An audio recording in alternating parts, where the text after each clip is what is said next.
llamamos para que suban acá a la mesa principal al señor Ángel Jesús Porras Solís, señor Edwin Chávez Esquivel, el señor Sebastián Piedra Rodríguez. Ellos son los panelistas de este foro, que será moderado por el señor profesor Jonathan Quiroz. Antes de pasarle la palabra al señor profesor Jonathan, presentarles quién es el profesor Jonathan Quiroz Maroto. Él es docente de las carreras de Contabilidad y Finanzas y Contaduría Pública. Es profesor del curso de Consultoría e Informes Profesionales. Es coordinador del área de Matemática y Estadística de la sede central y fue director ejecutivo del Colegio de Profesionales en Ciencias Económicas de Costa Rica. Consultor en negocios internacionales en Europa y consultor en el Banco Interamericano para el Desarrollo BID de un programa de servicios financieros rurales. Además fue subdirector ejecutivo del Centro para la Promoción de Exportaciones e Inversiones y asesor de la promotora de comercio exterior. También fue secretario ejecutivo del Consejo Nacional de Cooperativas, CONACOP, y analista contable de la Contabilidad Nacional del Ministerio de Hacienda. Como les dije anteriormente, el profesor Jonathan Quiroz será el moderador del foro. Él nos explicará a continuación cuál va a ser la mecánica de este foro y la estructura. Don Jonathan. Muy buenas noches al señor decano Emanuel González, don Marcelo, que ya se fue, al vicerrector de extensión que nos acompaña también en esta noche, a todo el cuerpo docente de la sede central de Matemática y Estadística que están acompañándonos, a los distinguidos estudiantes y a nuestros señores panelistas. Para nosotros es muy importante también hacerles llegar un cordial saludo a todos los compañeros de la Coordinación de Matemática, Estadística y Ciencias Básicas de las diferentes sedes del país, en donde se está transmitiendo en vivo el evento. Y también queremos dar las gracias a Sofía Breckenridge, que es nuestra compañera de Tecnología de Información, que ha hecho posible que podamos llegar no solamente a este auditorio, al auditorio de la sede, donde hay otro grupo de estudiantes, sino a los demás sedes de la universidad. Como lo decía don Marcelo, esto es una actividad única, no, va a ser una de muchas, y esta es la primera que estamos desarrollando con el afán de hacer un aspecto de transformación. En ese foro de ingenierías que hablaba don Marcelo decía, la única forma de transformar es transformando, y eso es lo que tenemos que hacer ahora. Nosotros somos los artífices de lo que ustedes como estudiantes pueden desarrollarse y crecer, y nosotros tenemos que ser únicamente facilitadores de ese proceso para que ustedes puedan alcanzar cosas muy grandes en su desarrollo profesional. Para mí es un honor presentar a nuestro panel, que consideramos que es un panel de lujo. Nos acompaña esta noche don Edwin Chávez Esquivel.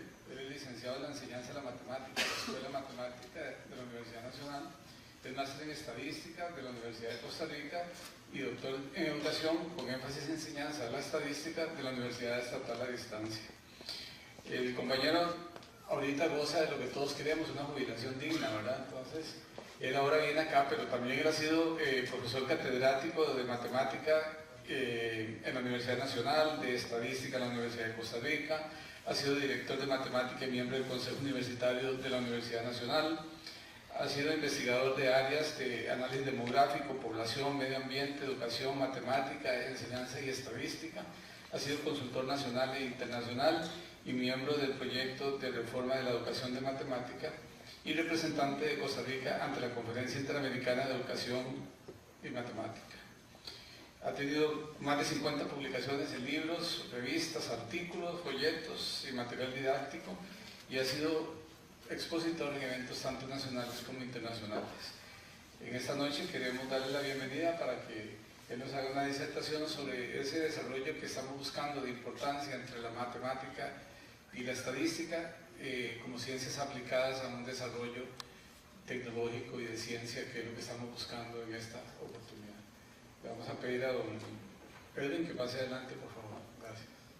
Mientras don Edwin se acomoda, vamos a comentarles a los panelistas que tienen 20 minutos para hacer su disertación. Ahí le va a sonar una campanita cuando se termine el tiempo para que sepa que tiene 2 minutos más. Y luego vamos a pasar un espacio de preguntas y respuestas para que todos ustedes puedan participar, y los compañeros de las sedes también a través de la tecnología, entonces nos van a hablar a través del teléfono. Muchísimas gracias.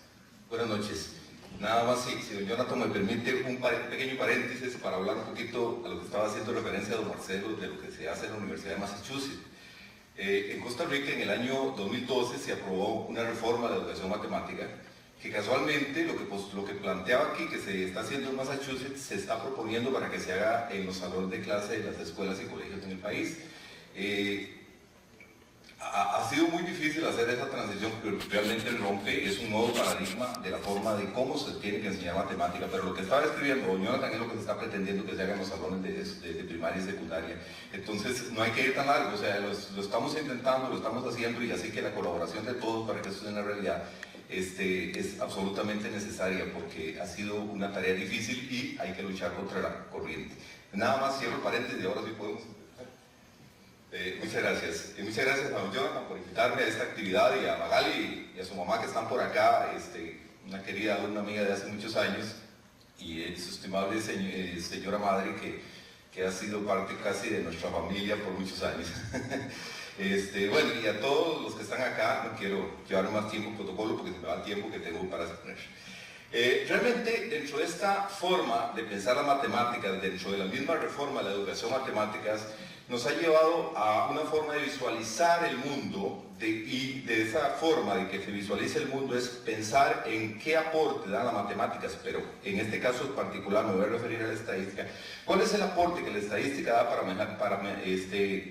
formar mejores seres humanos, para formar mejores personas más pensantes, de manera de que las herramientas que se le vayan dando en los distintos campos realmente sean herramientas que le ayuden a convertirse en mejor ser humano, mejor profesional, mejor persona, valga la redundancia. Desde ese punto de vista es que voy a enfocar esto. Aquí yo soy especialista en el área de la teoría estadística, podría empezar a hablar un poco de teorías y herramientas estadísticas en sí, pero más bien voy a hablar de ese carácter humano que tiene la estadística, de la forma en que se forjó y cómo esto nos puede ayudar a entender un poquito mejor la disciplina y a utilizarla para nuestra propia comprensión de lo que es el mundo. ¿Cómo y cuándo surge la estadística? Entonces, cuando vemos cómo es que surge la estadística, nos encontramos con este tipo de ilustraciones que se encuentran en cuevas que tienen 30, 40 mil años de historia, y son representaciones que de alguna manera las personas que vivían en ese entonces buscaban la forma de representar su entorno. Los datos sobre caza, sobre ganadería, etcétera, lo que pudieran hacer, trataban de representarlo en dentro de sus posibilidades. Esto fue evolucionando de manera en que, por ejemplo, los babilonios o los egipcios fueron creando otras estructuras, pero siempre pensando en que estaban rodeados de información y que tenían que tener un control sobre esa información que se estaba generando allí. Por ejemplo, los chinos crearon también toda una cultura que llevó incluso a elaborar los primeros censos a nivel mundial que se conocen. Lo mismo pasaba en Egipto, y por ejemplo aquí hay una pintura. Esta es una pintura que se describió de los censos de Judea, que están inscritos en la Biblia, donde había esa necesidad de recabar, de recolectar información con el propósito de tener un control de lo que había en el momento, que tenía que ver mucho con el poderío militar, con la materia productiva, etc. Bueno, es los primeros hallazgos de la estadística y las evoluciones que fueran dando. Pero no es sino hasta muchos años después donde don John Grant desarrolla, a través de las pestes que se generaron en Europa en el siglo XVI, el gobierno inglés empezó a generar un cúmulo grande de información sobre nacimientos, defunciones, etcétera, que generó toda una base de datos que John Grant empezó a hacer sus análisis y a querer que con esa información explicaran el fenómeno que se estaba dando de las pestes, y ver cómo el medio ambiente, todo el contexto que se circunscribía sobre el fenómeno en sí, pudiera encontrar explicación a través de por qué se estaban generando esas pestes. Y se escribió el primer texto que se puede pensar de estadística en el mundo, que es casualmente esto que se llamaban las cuentas de mortalidad. Es el primer texto que tiene algún nivel de rigor y que se intentaba relacionar algunas variables procurando que la estadística realmente contara un mensaje de lo que estaba pasando en Inglaterra en ese entonces. Ese auge, ese fue, perdón, el inicio de lo que podría ser la estadística en sí, que posteriormente viene el término de estadística, que se ubica dentro de Alemania, dentro de la palabra statistics, que propiamente significa Estado. ¿Por qué Estado? Cuando hablamos de estadística, ¿qué es lo que nos imaginamos? Nos imaginamos, por ejemplo, una encuesta. ¿Qué es lo que hace una encuesta? Por ejemplo, a propósito de que mañana son las elecciones en Estados Unidos. ¿Qué es lo que hace una encuesta? Es una especie de fotografía de un momento sobre un grupo particular de personas. Eso es el estado del pensamiento de las personas en un momento dado. Por eso es que es tan volátil. Las personas piensan que se hizo una encuesta hace 15 días y ya esa tiene que darme el resultado de lo que está pasando hoy, y no es así. Porque es casualmente una fotografía. Y en una fotografía podemos quedar bonitos, podemos quedar feos. Bueno, algunos no quedamos bonitos de ninguna manera, pero igualmente nos estamos imaginando lo que es en ese momento. Ajá. Y desde esa perspectiva, entonces, da pie para esto. Y también, históricamente, la palabra estadística se vinculó mucho con lo que era el Estado, porque se utilizaba como una herramienta del Estado. Tanto es así que originalmente se le llamó la ciencia del Estado, o lo que se conoció también como la aritmética política. La aritmética política, que surgió muy vinculada con las teorías inglesas y alemanas, sobre todo, nos dieron pie para lo que se entendería como una forma de utilizar herramientas matemáticas para comprender todo lo que tenía que ver con el manejo del Estado.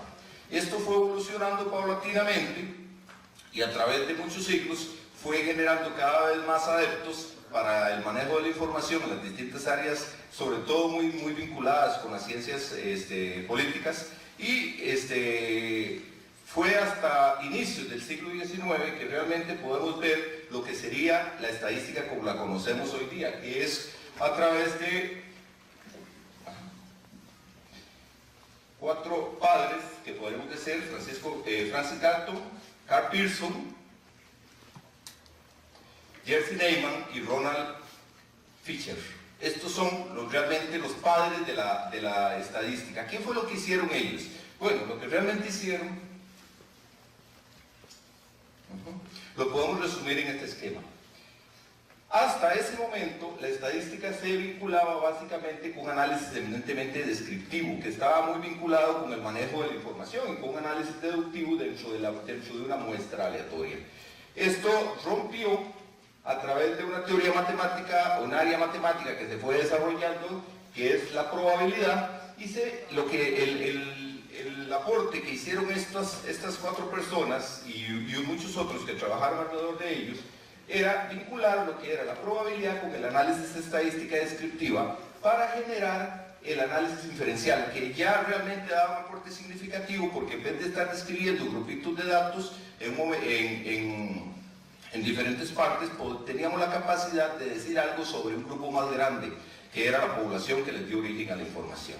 Este fue el verdadero aporte. Esto es lo que se conoce como la inferencia estadística, o la parte de la matematización de la estadística, que consistió en pasar de un análisis eminentemente descriptivo a un análisis inferencial, con rasgos realmente relevantes desde el punto de vista histórico, pero con un problema que estaba centrado en que, al ser una matematización, tenía componentes matemáticos muy fuertes, y da pie para que es a través del desarrollo informático que ocurre ya más en la segunda mitad del siglo XX, donde realmente la estadística se haga, llegue a los diferentes sectores de las diferentes áreas científicas, y por ende se convierte en una herramienta de vital importancia para lo que es el desarrollo científico y tecnológico que tenemos hoy día. La estadística se convierte en una disciplina incluso que es incluida en los currículos de los distintos carreras universitarias a partir de la segunda mitad del siglo XX, que es cuando la computadora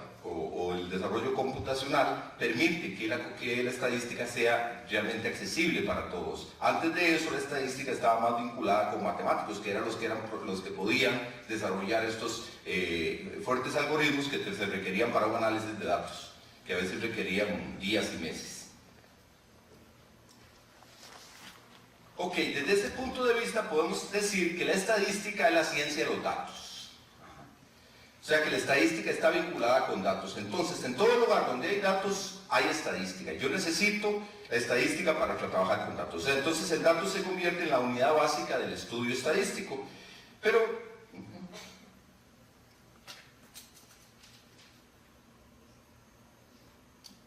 ok, ¿por qué es necesario, desde el punto de vista de la esencia de la disciplina en sí, por qué no puedo trabajar con pocos datos, sino que requiero grandes cantidades de datos? Hay un componente clave que vive el mundo, que es lo que hace que la estadística realmente requiera de grandes masas de información. Y tiene que ver con lo que estamos presentando aquí. Aunque teóricamente uno pensaría que uno puede encontrar objetos inanimados o animados, personas, animales, etcétera, iguales, como podría pensarse en el caso de las mariposas, las cerdas o los gemélitos que están aquí. Sin embargo, en la práctica realmente eso no es cierto, o sea, no hay nada que sea exactamente igual. Según estudios físicos, aún llegando a niveles atómicos, hay diferencias. O sea, que lo que tenemos en el mundo es un fenómeno de variabilidad. La variabilidad está presente y cuando yo voy hacia acá, por ejemplo, me encuentro variabilidades de todo tipo. En edades, en tendencias de ropa, en sexo, etc. Podemos hablar de cualquier cantidad de variables que podemos ubicar acá y todas son diferentes entre las personas. Entonces, lo que tenemos en el mundo es una gran variabilidad que está presente dentro de todo lo que son los datos que se pueden generar. Y al haber variabilidad, evidentemente yo no puedo explicar el comportamiento de un fenómeno con uno o dos datos. Yo necesito una cantidad grande de datos para entender lo que está pasando alrededor de esto. Aquí podemos, por ejemplo, ver una gran variabilidad de frutas, bueno, los tigres que están por allí, en personas con distintas etnias. Un detalle interesante, la cantidad de mazorcas que podemos ver allí, una gran variabilidad. Decía un colega americano de la Universidad de la UNAM de México, que si el maíz todo fuera igual en todas partes del mundo, entonces solo se podría desarrollar en ambientes muy particulares. Porque es casualmente la variabilidad la que permite estandarizar la producción hacia diferentes lugares. Los climas, los estados de ánimo, etc. Entonces, en esencia tenemos que la mayor constante desde el punto de vista del campo de los datos es que nada es constante, que todo es cambiante y que todo es variable. Eso no estoy diciendo nada nuevo, eso es común para todos, ¿verdad? Pero, ¿qué puede hacer el ser humano entonces cuando se enfrenta a un mundo cambiante, plagado de incertidumbre, plagado de inestabilidad y tiene que tratar de controlarlo? ¿Qué pasa? Entonces, entre esa necesidad de control de la variabilidad es que se requiere la disciplina científica que nos ayude a entender ese tipo de cambios. Dice Darwin, el cambio es el resultado del proceso de selección natural. Este proceso consta de dos fases. La primera es la producción de la variabilidad, como podemos ver en el maíz. Si no hubiera variabilidad, no se puede generar el cambio, la transformación. Y la segunda, siendo la segunda, la selección a través de la supervivencia por medio de la lucha de la existencia. El poder yo entender ciertas características, como en el caso de las jirafas acá, y al hacerse los árboles más altos, entonces obviamente sobreviven las más altas. Y eso solo se puede si hay variabilidad. Si todas fueran pequeñitas o si todas fueran grandes, no se generaría este proceso. Entonces ese entendimiento de la variabilidad es lo primero que tenemos que entender cuando ubicamos estadística. Preguntaba una vez una estudiante que habíamos enviado a la Universidad Nacional creo que era en México, que estaba en el CIMBESTAP, que le habían hecho una pregunta y decía, lo infinitesimal es al cálculo, ¿cómo es a la estadística? Bueno, inmediatamente el concepto, si lo infinitesimal es al cálculo, la variabilidad es a la estadística. Es la esencia de la estadística, el estudio de la variabilidad. Entonces tenemos que entender la estadística como eso, como la necesidad de tratar de capturar, de entender la variabilidad para poderla reducir y llevar a procesos que nos lleven a control. Por ejemplo, desde Henry Ford hacia adelante, todos los desarrollos en producción tienen que ver con la disminución de la variabilidad. Los procesos industriales buscan tratar de resolver el hecho de robotizar los procesos industriales, casualmente lo que buscan es tratar de generar menos variabilidad, y eso solo se logra si yo logro comprender esa variabilidad y el efecto que está teniendo sobre el proceso mismo. Entonces podemos resumir diciendo que la estadística es la disciplina científica que fue creada para describir y analizar la variabilidad, de modo que sea posible tener argumentos sólidos al momento de tomar decisiones. Casualmente la estadística lo que nos ayuda es a controlar esa variabilidad, y en ese control nos permite generar posibilidades de toma de decisiones con base en argumentos que nos suministran los mismos datos que estamos obteniendo. Tenemos un ejemplo muy sencillo que utilizo mucho en los salones de clase, que es el caso de una producción de naranja. Tenemos una gran producción de naranjas que a primera vista, si queremos describir el tamaño de estas naranjas, nos complicamos. Si seleccionamos una muestra de naranjas, podemos ordenarlas. En el mismo momento en que empezamos a hacer un ordenamiento, ya empezamos a hacer estadística, porque estamos categorizándolas de alguna manera. Allí nos vamos a encontrar que algunas son muy pequeñas, algunas son muy grandes, pero que hay un cúmulo de naranjas que están en un nivel intermedio. En esa forma, cuando empezamos a agruparlas por tamaño, empezamos a hacer lo que son las distribuciones de frecuencias, empezamos a hacer estadística allí. Y podemos ajustar hasta un gráfico y ya empezamos a hacer simulaciones gráficas a partir del comportamiento de ellas.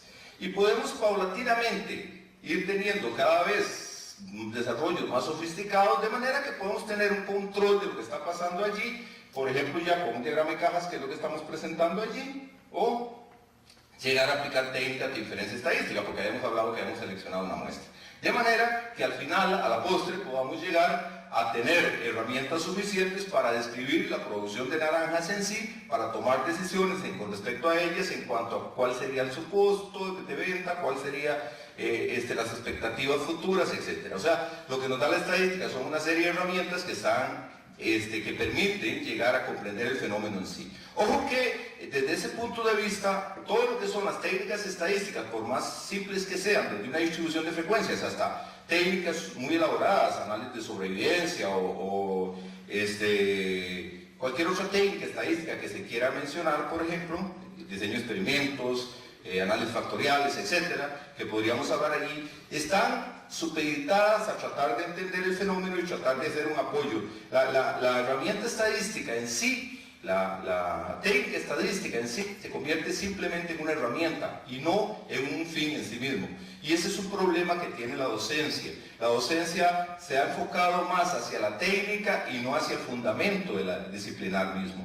Cuando nosotros podemos salirnos de pensar en la técnica y ubicar los fundamentos de la disciplina y para qué estoy haciendo cada cosa, me doy cuenta que la técnica en sí es simplemente una herramienta. Y entonces cuando yo enseño, recuerdo cuando estudiaba estadística ya hace muchos años, que porque tenían título malo, me ponían todo el trabajo prácticamente malo. Vieron lo absurdo que era eso, porque ¿qué era lo que estaba haciendo yo con el título? Simplemente resumiendo algo que estaba detrás. El análisis de los datos quedaba en otro lado. Entonces, eso es lo que no debemos perder de vista. La esencia de la estadística está en el análisis de la información e interpretación, y para ello ocupamos distintas técnicas, distintas herramientas, que podemos ir desde los análisis computacionales, que ahora nos hacen todo, hasta los análisis manuales, pero sigue siendo en esencia lo mismo. Tratar de comprender el mensaje que nos suministran los datos con el propósito de tomar decisiones y de decirlo de la mejor manera.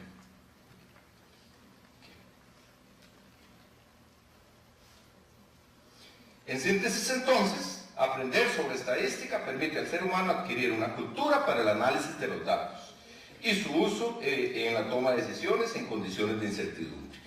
Uno podría hablar, por ejemplo, cuál es el aporte de las probabilidades dentro de todo esto. Las probabilidades también son formas de modelar. Cuando yo veo la probabilidad lo que hace referencia es a aquellos fenómenos aleatorios o inciertos que nos encontramos. Por ser inciertos no podemos determinar cuál es el resultado de un momento dado, pero sí puedo modelarlo. Y modelando probabilísticamente yo podría tener certeza de qué tan seguro o qué tan probable es que algo ocurra o no ocurra, y así puedo minimizar los riesgos, reducir al máximo esos riesgos, o por lo menos entender de que cuando estoy tomando ciertas decisiones estoy corriendo ciertos riesgos, de manera de que si ocurre lo que no esperaba, lo que no quería, pues sabía yo de antemano que tenía una probabilidad alta de que eso podía ocurrir. Bueno, básicamente así muy corto lo que quería decirles, pero básicamente el mensaje que quiero dar es que la estadística es una ciencia más humana, no es una serie, no es un cúmulo de técnicas como se escriben en algunos libros. Es más humana, es más cercana a entender un contexto, es a entender aquello que me rodea, para lo cual evidentemente uso técnicas, pero tratando de buscar explicación a un fenómeno, a un problema particular que me encuentro allí mismo, en mi lugar de trabajo, en mi casa, o en cualquier ambiente en que me encuentre. Muchas gracias.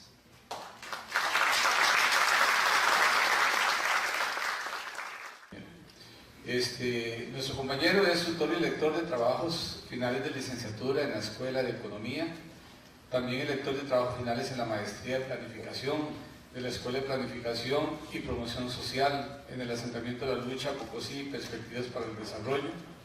Es lector de trabajos finales de licenciatura en Intervención de Necesidades Psicosociales. La formación de nuestro compañero también es máster en técnicas estadísticas, es experto universitario en métodos avanzados de estadística aplicada, tiene un curso de posgrado de la estadística aplicada en la investigación, es diplomado de actualización profesional en investigación interdisciplinaria, licenciado en Economía, bachiller en Economía y actualmente cursa el doctorado en Economía y Empresa. A nivel de las facultades ha trabajado en muchas de ellas, como lo dije al principio, y también tiene proyectos de investigación destinados a la desigualdad y polarización del consumo de alimentos en Costa Rica, entre otros más. También ha participado en consultorías en el CEDAL, en el INAMO, en la Fundación Konrad Adenauer Stiftung, si no lo dije mal, en Program, en la FAO y en IDEAS, que es un inventario de micro, pequeñas y medianas empresas. Ha tenido también bastantes publicaciones y tiene varias formaciones complementarias en el Congreso Gallego de Estadística e Investigación de Operaciones de Sociedad Gallega para la Promoción de la Estadística y de Investigación de Operaciones en España, en Haití y en algunos países en Centroamérica también. Bueno, es parte de la gran gama de conocimiento que tiene nuestro panelista y le vamos a dar pie al compañero para que... Yo lo que voy a hacer es que les voy a compartir un poquito lo que ha sido mi experiencia en la Universidad Nacional, sobre todo en la docencia, lo que es enseñanza y, bueno, y aprendizaje de la estadística, y también un poquito lo que ha sido mi experiencia, digamos, en investigación y cómo la estadística, no sé, los ha ayudado a resolver muchas situaciones. Y también les voy a comentar un poquito cómo también la estadística ha ayudado, por ejemplo, a terminar con éxito, por ejemplo, un trabajo final de graduación. Que, bueno, a nivel de licenciatura ya sabemos que la mayoría tenemos que presentarlo y ya sabemos que muchos son los que llegan, sacan los cursos, pero no siempre todos llegan a terminar su trabajo final. Cuando hablaban sobre el perfil que tiene el estudiante de aquí de la UTN, yo me identifico mucho porque yo hace 20 años que entré a la universidad, en el 96, y vengo de una zona más o menos rural, ¿verdad? Yo soy de, imagínense que el lugar donde yo viví, o hace poco que estoy ahí, se llama Altos de Naranjo de San Isidro de Atenas, ¿verdad? No sé, cuando entré a la universidad, 2 veces había venido a la abuela, nunca a Heredia y nunca a San José. Casi que he hecho mi vida en la universidad, aparte de estudiar, no sé, tengo casi 15 años de trabajar ahí. Hice todo el proceso de estudiante en residencia, fui estudiante asistente, me gradué en economía y luego la misma universidad me ha brindado la oportunidad, por ejemplo, de especializarme en el área de estadística, que de hecho ya casi de economía no me acuerdo nada, ¿verdad? He estado en los últimos años quizás más en esta área de estadística. Lo que he hecho mucho en estos años es tratar de formarme. Yo creo que es una responsabilidad de todo académico, además de actualizarme. En la Universidad Nacional he dado clases, me ha tocado quedar en ciencias agrarias, con los agrónomos, en la escuela de administración y también en la escuela de economía. Esto para que vean que la estadística se puede aplicar a cualquier rama, ¿verdad? Ok, dentro del proceso, digamos, un poquito de docencia, yo siempre he tratado, como dice don Edu, tratar de rescatar los fundamentos. Es importantísimo antes de entender luego para la aplicación. Ahora con el desarrollo informático y paquetes y demás, hay que entender otro paso que es cómo pasar también al uso de un software estadístico. Yo por lo general trato en mis cursos dar esta parte de fundamentos, aprender a hacer las cosas a mano, cómo se calculan, y luego cómo lo hace un programa estadístico. No sé, ¿alguno conoce aquí algún programa estadístico que se utilice para lo que es análisis de datos? Hay un montón, unos buenos, otros no tan buenos, otros que hay que comprarlos, otros que son de acceso libre. Yo, por ejemplo, empecé enseñando un poquito lo que es el SPSS, ¿lo han escuchado? Que es el programa más tradicional en estadística. Luego, en los últimos años, he utilizado uno que se llama el PSPP, que es como la versión libre y gratuita, por decirlo así. No es que pertenezca igual al SPSS, que ahora es IBM el que lo maneja, pero es una versión libre y hace lo mismo prácticamente en todo en estadística. Y no sé si tal vez alguno ha escuchado, por ejemplo, hay un programa que se llama R. Este es uno de los programas más potentes que se tiende a utilizar ahora en el mundo, ¿verdad? Pero lo que sí requiere es una buena formación, por ejemplo, bien en estadística y bien un poquito en programación. Pero es muy bueno si se sabe utilizar bien. Uno de los problemas que uno encuentra, por ejemplo, a la hora de utilizar un programa, es de que no entiende qué es lo que hay dentro del programa. Los programas requieren, por ejemplo, un sólido conocimiento, por ejemplo, qué tipo de información yo estoy metiendo ahí. Básicamente, algo que es fundamental a la hora de un curso de estadística descriptiva es que el estudiante entienda, por ejemplo, qué es una variable cuantitativa y qué es una variable cualitativa. Por ejemplo, los programas requieren, por ejemplo, que se tenga bien clara esa diferencia, porque cada uno tiene su propio método de análisis. No es que en estadística existe una técnica genérica para todo, y quizás es uno de los errores que se cometen. Por ejemplo, si yo tengo una variable de atributo cualitativa, yo sé que eso le corresponde un análisis de frecuencias, por ejemplo, y que el cruce de variables lo puedo realizar entre dos variables también de atributo cualitativa.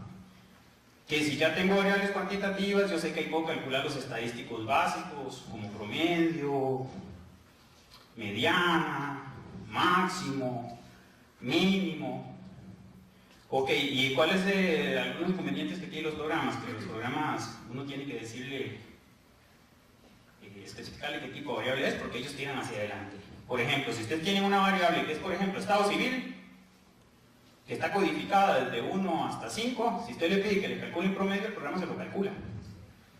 Él tira hacia adelante. Por ejemplo, estamos recogiendo los datos de una encuesta donde el rango de edad va de 18 hasta 85 años y entrevistamos a 1.500 personas, por ejemplo, y utilizan un análisis de distribución de frecuencias. Se recuerdan que uno de los objetivos de las estadísticas es resumir. Entonces resulta que se presentan los resultados en 4 páginas, el conteo, o sea, 5 dicen 18, 4 dicen 19 y así sucesivamente hasta 65. Se están aplicando, por ejemplo, una distribución de frecuencias donde no corresponde. Esos son en los casos, por ejemplo, que por lo menos alguien se anima a coger un programa estadístico y utilizarlo. Volviendo un poquito a lo de las tesis, no sé, se hace todo el proceso y muchas se quedan al final porque no saben qué hacer con los datos. Yo, por ejemplo, he tenido muchos casos en la facultad, en economía, en administración, en planificación, que hacen el trabajo de campo, recogen los datos, hasta se han animado a meterlos en un programa estadístico y luego no saben qué hacer con ellos. Y digamos, ¿por qué? ¿Cuál es la explicación de que eso suceda?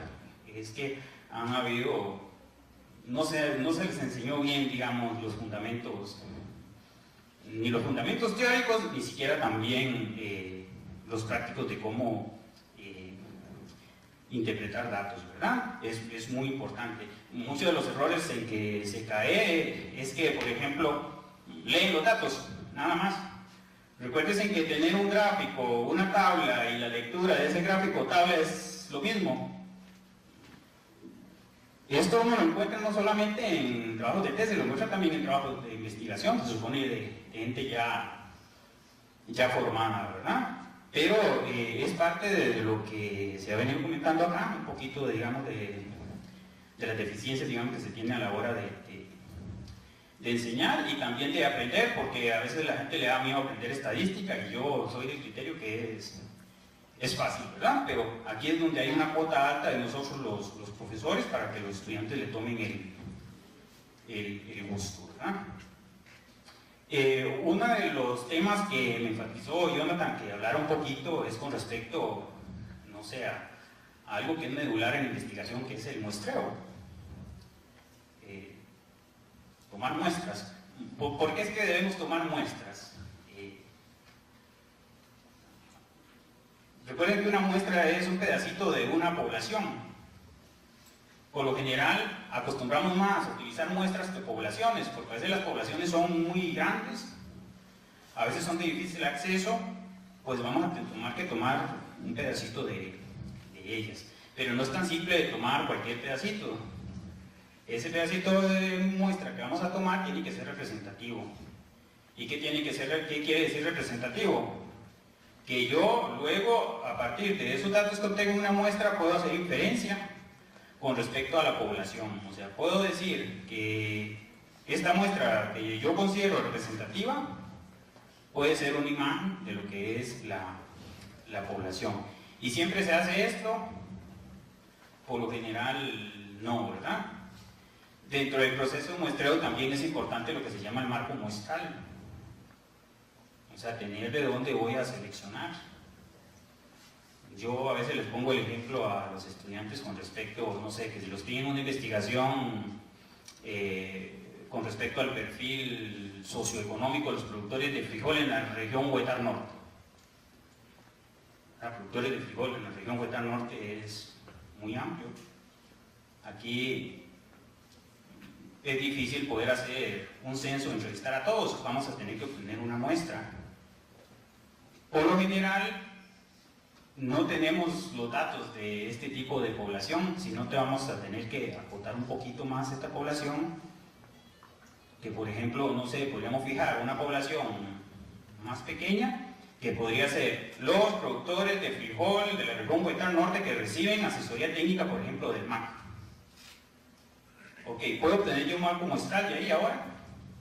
Posiblemente sí, ellos manejan un listado de productores y desde ahí es que nosotros vamos a hacer la selección, pero siempre vamos a tener que considerar que se refiere únicamente a esa población en específico. Ok. Cuando se hace los cálculos de tamaño de muestra, a veces la gente ni sabe qué es lo que está calculando ahí.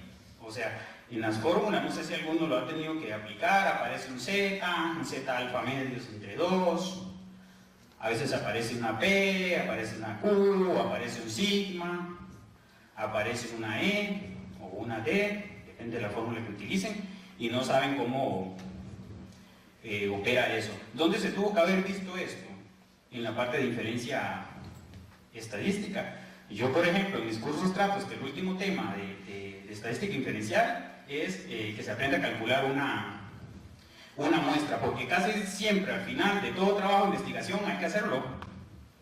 Hay que hacerlo cuando hay que hacer trabajo de campo. Hay muchos errores que se cometen acá. No sé si ustedes han escuchado, no sé, en las encuestas que se dice que hay un margen de error del 3%, 5% y un nivel de confianza del 95%, ¿verdad? Por ejemplo, el margen de error es muy importante.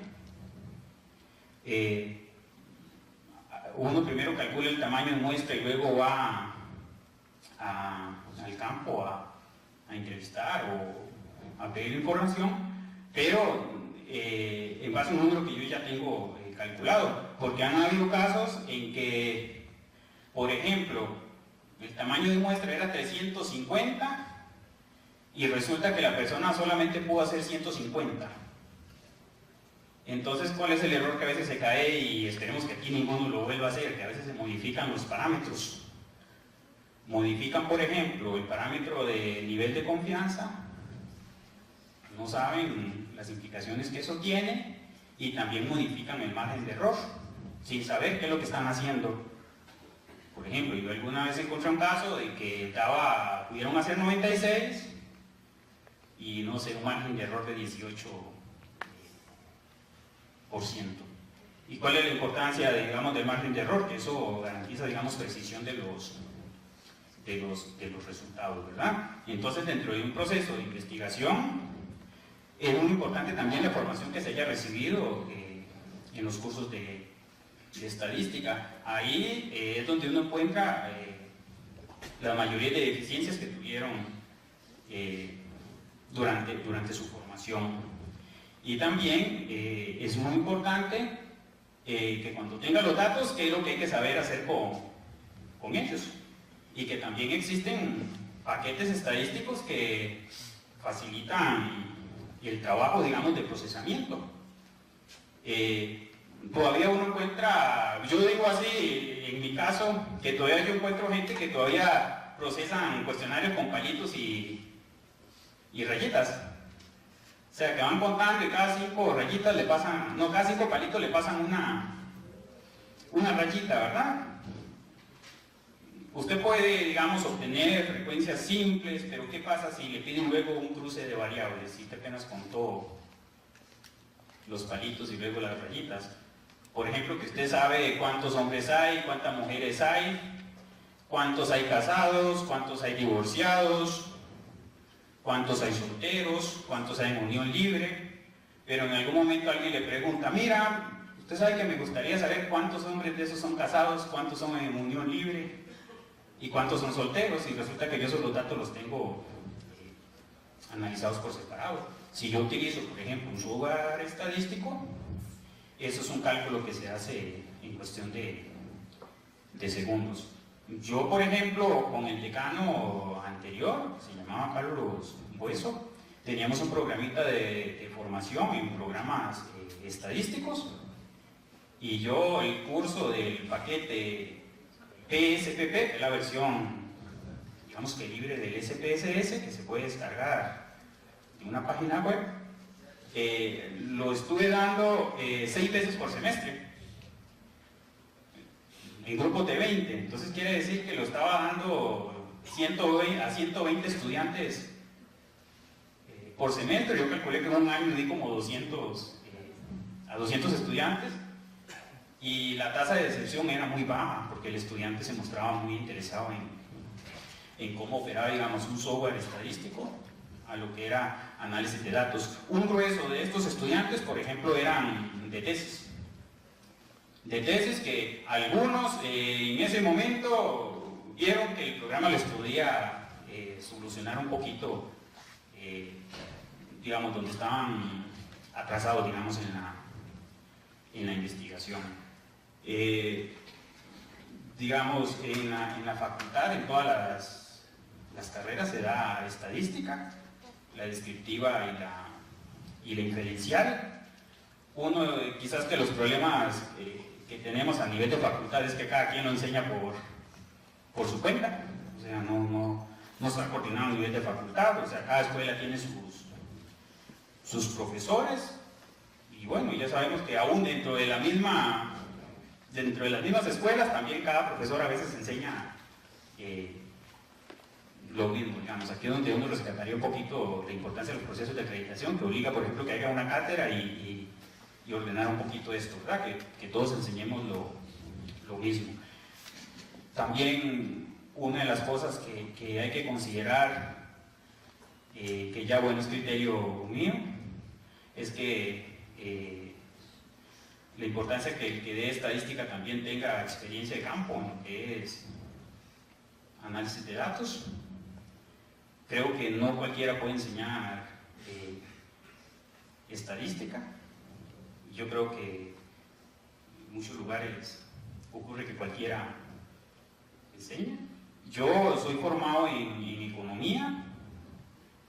Se supone que nosotros tenemos un fuerte componente estadístico, pero mucho de lo que yo aprendí y les estoy compartiendo a ustedes lo he aprendido, digamos, fuera de la escuela de economía. Tuve la oportunidad de estudiar afuera. Mis formadores en estadística fueron matemáticos, entonces a veces uno se vuelve un poquito riguroso en algunas cosas, ¿verdad? Que tienen que ser como es. Por ejemplo, que la técnica que yo aplico tiene que ser adecuada. No sé, por ejemplo, si quiero aplicar análisis de regresión, hay una serie de condiciones que yo tengo que considerar antes de poderla aplicar. No la puedo aplicar a la ligera. Tengo que saber qué tipo de variables son las que tiene que haber ahí para utilizar. Sabemos que son cuantitativas, que antes de eso tiene que haber un análisis previo de correlación, que se tiene que cumplir algunos supuestos de normalidad y demás. Pero son cosas que se van aprendiendo, digamos, ahí en el camino. En mi caso yo esperaría seguir aprendiendo más. Y la idea es, creo que todo profesor, su responsabilidad es también estarse actualizando, ¿verdad? Y también las universidades también hacer un esfuerzo también para que la gente se prepare, por ejemplo, en áreas claves, por ejemplo, enviar a gente que es buena en estadística, por ejemplo, a obtener, no sé, su posgrado respectivo, por ejemplo, en la escuela de estadística, ¿verdad? Me gusta. Obviamente la estadística, aunque es muy bonita, tiene muchas aplicaciones y demás, a uno tiene que gustarle.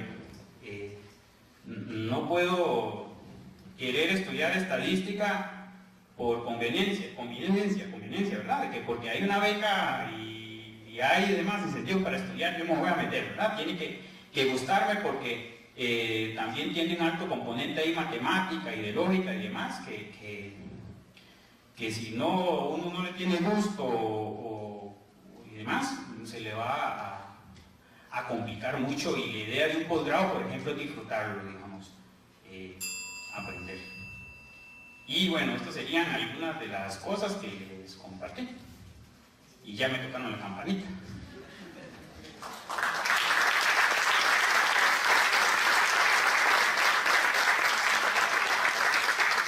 Bueno, muchísimas gracias a don Ángel por su participación. El tercer panelista nuestro a mí me llama mucho la atención y les voy a decir de dónde salió el interés de que él estuviera en esta noche acá. Convergen un montón de situaciones. Yo soy un motivador de toda la juventud y yo siempre digo que los muchachos pueden crecer tan alto como ellos mismos quieran y que el horizonte son ellos mismos.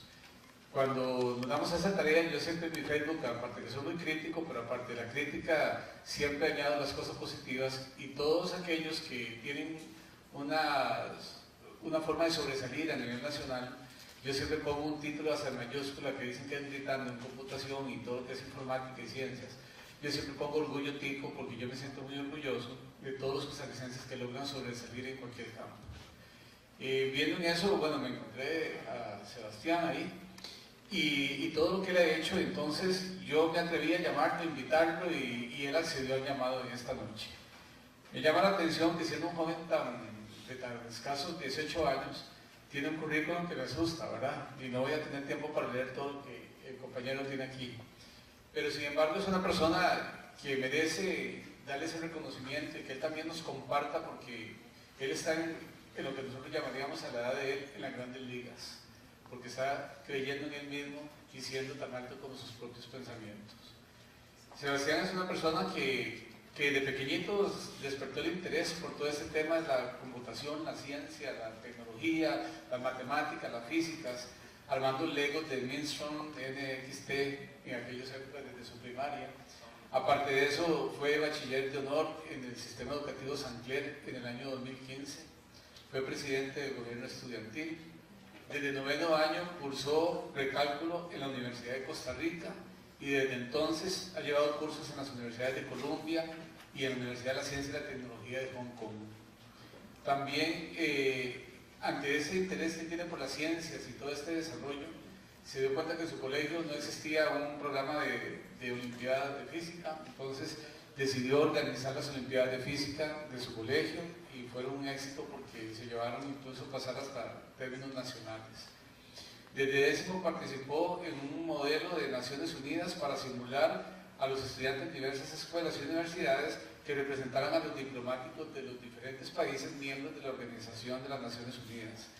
Y debieron ellos entonces capacitarse en temas inherentes a la cultura, a la política interior y exterior, a la economía y a la sociedad, para debatir y resolver esos temas en los órganos y comités de la Organización de las Naciones Unidas. A partir de ahí él logró despertar algunas habilidades que nosotros, eso es lo que pretendemos de desarrollar en los muchachos, porque así lo tiene la universidad, en crear liderazgo, solución de conflictos, alternativas de solución, y que los muchachos se conviertan en ejes transformadores de cambio positivo en sus comunidades de origen. Ahí también tuvo la oportunidad de participar en la CRIMUN, que es la Costa Rica International Model United Nations, que debate y que incluye estudiantes de todo el país y del extranjero, tanto en secundaria como en la universidad. Como fue nombrado el mejor delegado de esa actividad, también el CRICUM lo becó para participar como representante de Costa Rica en el HMUN, que es la Harvard Model United Nations, y un debate a nivel mundial donde habló sobre el rol de los cuerpos de paz y conflictos armados actuales y de conflicto del mar del este de China. También ha trabajado un montón de aspectos relacionados con la ciencia y la tecnología, como el Leadership Network en la división de CRIMUN, que funciona como un modelo de crecimiento personal orientado hacia el mejoramiento de la sostenibilidad global. A partir de eso, bueno, hay un montón de merecimientos que tiene el compañero aquí presente y que esta noche se dignó a participar en este evento y compartir con nosotros su experiencia. Él también está participando en un proyecto que lo voy a dejar que salga que lo explique a nivel internacional, donde está como semifinalista. Y son precisamente la matemática, la física, todas esas ciencias básicas que hemos hablado en esta noche, los que le han permitido a él desarrollar todos estos modelos que le permiten hoy estar hasta donde ha llegado. Amparado en la ciencia y la tecnología, pero para no adelantarme, voy a dar el espacio a Sebastián para que nos comparta su experiencia.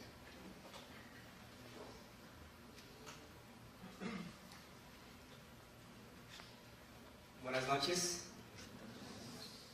Bueno, como básicamente ya mencionaron, tengo 18 años y mi interés principal se encuentra en la ciencia y la matemática.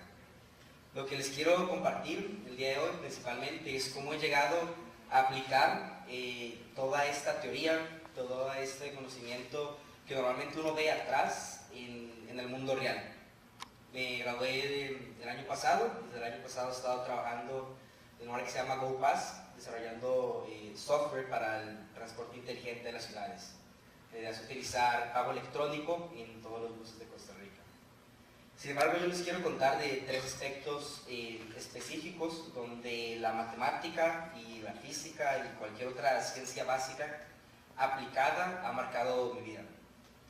El año pasado me seleccionaron para representar Costa Rica y Centroamérica en la Escuela Internacional del Espacio de la NASA. Seleccionan a un grupo de estudiantes donde les dicen, ok, vamos a llevarte a convivir con científicos, ingenieros de la NASA y vas a trabajar junto a ellos, junto con lo que estás haciendo. Al inicio nos daban asignaturas realmente muy difíciles, y realmente esas asignaturas de las que uno no entiende cómo van a ser posible hacerlas. Sin embargo, esta era toda la idea. La idea era específicamente sacarlo a uno de las bases, sacarlo a uno de lo que uno sabía hacer, de lo que uno creía que era lo que podía hacer, y llevarlo a dar ese más que a uno lo obligaba y lo cambiaba a ser una persona distinta. Entonces, ¿qué fue esto para mí al final? Nos fuimos a Houston, estuvimos un poco más de 2 semanas aplicando exactamente esto.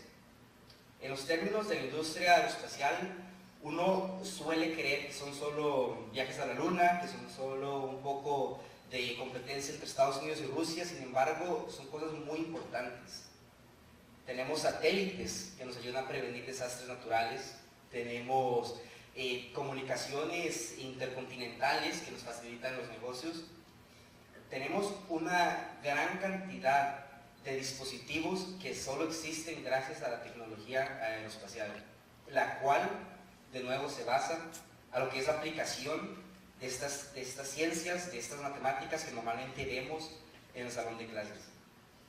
A la hora de hablar de estadística, a la hora de hablar de matemática, no siempre logramos entender el valor que tiene en el campo real de trabajo. Sin embargo, es fundamental.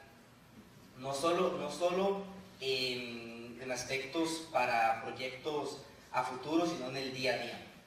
Y yo creo que si nosotros logramos transformar esto en lo que es realmente nuestra práctica, lo que sabemos hacer, podemos lograr cambios tangibles en nuestra sociedad. Desde muy pequeño me gustó mucho la física. Por eso, cuando estaba en un décimo, cuando tenía 16 años, decidí un poco de aplicar de nuevo estos conocimientos y lograr un cambio tangible en la sociedad. Fue entonces cuando fundé mi organización Smart Home. La idea son cobijas eléctricas que se recargan al girar una palanca. Entonces, ¿qué es lo que hacemos? Cobijas eléctricas, le das vuelta a una palanca, se cargan y calientan a una persona que vive en las calles, que no tiene hogar, que está expuesto a la lluvia, al viento, que duerme con cartones, que no tiene un colchón que mantenga el calor de ellos, que no tiene paredes que los protejan del ambiente. Les damos estas cobijas, que al ellos mismos darles vuelta las cargan y se calientan. Y ok, eso fue hace un año, y han pasado muchas cosas desde ese momento, pero al finalmente, ¿qué es esto? ¿Qué es esta organización? ¿Qué es lo que sucede aquí? Es simplemente la física aplicada en aspectos reales que podemos ver, que podemos sentir, que podemos usar para cambiar la realidad de las personas. En su momento yo conocía bien toda esa teoría detrás del funcionamiento de las cobijas. Conocía bien que era las leyes de Lenz, las leyes de Faraday, todo lo que es la electronegatividad, la disipación de calor, lo conocía bien. Y después de debatir, esto fue lo que salió en las cobijas. Y es lo que quiero transmitirles finalmente a ustedes. Normalmente entendemos y nos hablan de la importancia que tiene la matemática, la importancia que tiene la ciencia, la importancia que tienen tantas disciplinas que estudiamos, pero no lo vemos como a nosotros mismos aplicándolos para cambiar la sociedad, que es finalmente lo importante. Desde que lo fundamos, con un compañero de colegio, abrimos 4 centros distintos de voluntariados, contamos con más de 40 voluntarios. En este momento, contamos con distintos patrocinadores como Cinépolis, como el Safari, como EPL, un montón de empresas nacionales que simplemente han creído en la historia de nosotros. Y al inicio obviamente no es sencillo, uno llega, 18 años, 16 años cuando empecé, y no creen en que uno pueda ser el que está liderando este cambio con herramientas que se esperan que tenga uno un título, que tenga uno un diploma, que tenga uno una certificación. Lo que yo les quiero decir es que con todo el conocimiento que ustedes tienen en este momento pueden desde ya empezar a aplicarlo y cambiar la realidad de ustedes, la realidad de muchas personas, utilizando lo que al final de cuentas conforma nuestro mundo, que es la matemática, que es la física, que es la química. Aquí tenemos un video de lo que es principalmente la organización del cuerpo de voluntariado. Hay muchas cosas que al inicio no sabían y que las fuimos aprendiendo a lo largo del tiempo, a lo largo del camino. Modelado en 3D, en producción, cosas de ese tipo. Entonces, bueno, este es el video.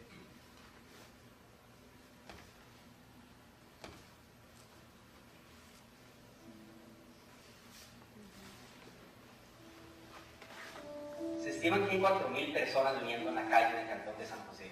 Este número se cuadriplicó en 2 años. Normalmente nosotros pasamos por la calle y no nos damos cuenta de que hay personas a la par de nosotros que sufren de frío todos los días. Y dijimos, hey, ¿por qué no hacemos algo para ayudar a estas personas? Smart Help es una organización sin fines de lucro que fundamos cuando estábamos en 5º año, a los 16 años. La idea es utilizar la tecnología, el conocimiento que todos tenemos para ayudar a los que más lo necesitan. Smart Help construye y dona cobijas eléctricas para la gente sin hogar. Estas se cargan a tirar una palanca y pueden durar 5 horas dando calor a los que viven en la calle. Nosotros queríamos que fuera una cobija eficiente, que fuese barata y que utilizase energía limpia. Buscamos como ayudar a otras personas jóvenes con mucha energía, con muchas ganas de ayudar a las personas sin hogar y con ganas de implementar, digamos, ya elementos de innovación en nuestra propuesta. El costo de cada cobija son $20. Esto cubre el alambre, los circuitos, las baterías, todo lo que necesitamos. La idea es hacer 100 cobijas más. Para eso hicimos una campaña en Indiegogo por $3.000, donde además de las 100 cobijas vamos a hacer materiales nuevos, panfletos, información, todo ese tipo de cosas. Tenemos 13 patrocinadores, entonces hay muchas recompensas, como son entradas al cine, también se podrían ganar la rifa de un carro, podrían salir su nombre en la caja de la cobija, atrás del Indiegogo, otro montón de cosas. Nuestra campaña está en Indiegogo, nos pueden buscar como Cobijas Smart Help, también nos pueden buscar en Facebook como Smart Help CR o en nuestra página web smarthelpcr.org. Ayúdenos a cambiar la realidad de las personas sin hogar. Junto a ustedes podemos brindar calor a muchas personas.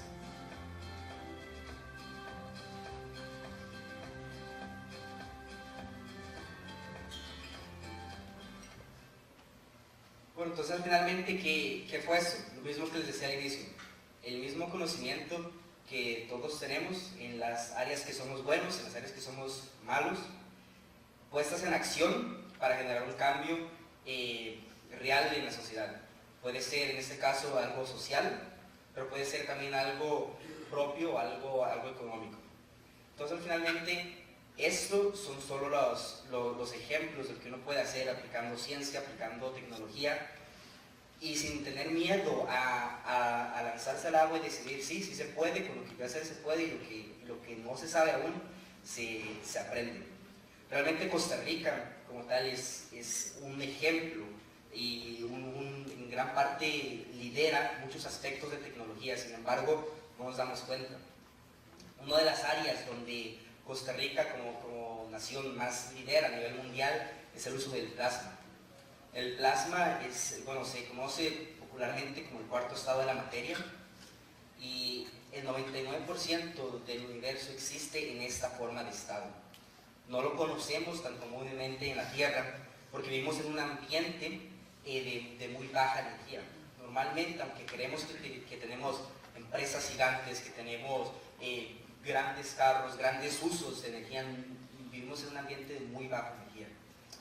Sin embargo, entonces tenemos, por ejemplo, a Dastra, la compañía de Franklin Chan, liderando cohetes de magneroplasma para llevar viajes al espacio y hacerlo accesible, hacerlo algo muy propio, poder hacer minería espacial, donde al final de cuentas toda el agua que puedes encontrar en la Tierra la puedes encontrar en asteroides en toneladas, ¿verdad? Y también tenemos al Instituto Tecnológico de Costa Rica haciendo cosas como el Stellarator, que es un dispositivo para confinar plasma y hacer estudios en términos de energía. Yo hice un video para participar en un concurso mundial de ciencia donde hablo un poco de esto. Hablamos también de los usos para generar energía limpia, para destruir desechos, para hacer viajes espaciales, que suenan muy ciencia ficción, pero sin embargo no son solo la tecnología actual, sino la tecnología actual que está sucediendo aquí en Costa Rica y a la que todos nos podemos incorporar, pues si así lo deseamos. Quisiera entonces enseñarles el video y explicarles qué es realmente este plasma. Creo que lo más importante que me di cuenta al hacer este video es que hay mucha tecnología, mucha ciencia que vemos como muy allá, la vemos muy lejos, la vemos como algo que no se puede alcanzar, la vemos como algo que es para otras personas, que es para más años de estudio. Sin embargo, realmente tenemos que entender que es algo que si nos proponemos hacerlo es muy sencillo de entender y es muy propio, muy actual, y no necesariamente tiene que ser algo imposible o algo fuera de serie. La idea en este video específicamente fue demostrar cómo utilizando cosas sencillas, cosas normales, como un microondas, podemos generar plasma. Entonces, espero que les guste. Este es el video. Did you know that 1 kilogram of plasma a day, something like this, can produce enough energy for 250,000 homes? That's more powerful than the hydroelectric plant behind me.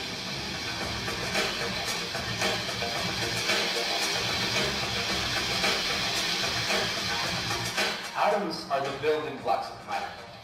The difference between an atom of gold or an atom of oxygen is the amount of positive charge called protons inside the nucleus. Every atom has kinetic and potential energy, and the measurement of this average internal energy is called temperature.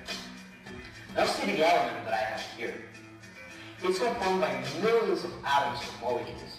Inside it, intermolecular forces are attracting the neighboring molecules. In solids, the intermolecular forces are higher than the internal energy, and the particles variably vibrate. In liquids, the internal energy is enough to move the molecules over one another. And in gases, the intermolecular forces become negligible because internal energy is way stronger. After the gaseous state, how do we provide enough energy to create plasma? Atoms are conformed by a nucleus that consists of positive charged protons and neutrally charged neutrons, and by electrons, which are negatively charged particles. The tendency of an atom to attract an electron is a chemical property called electronegativity.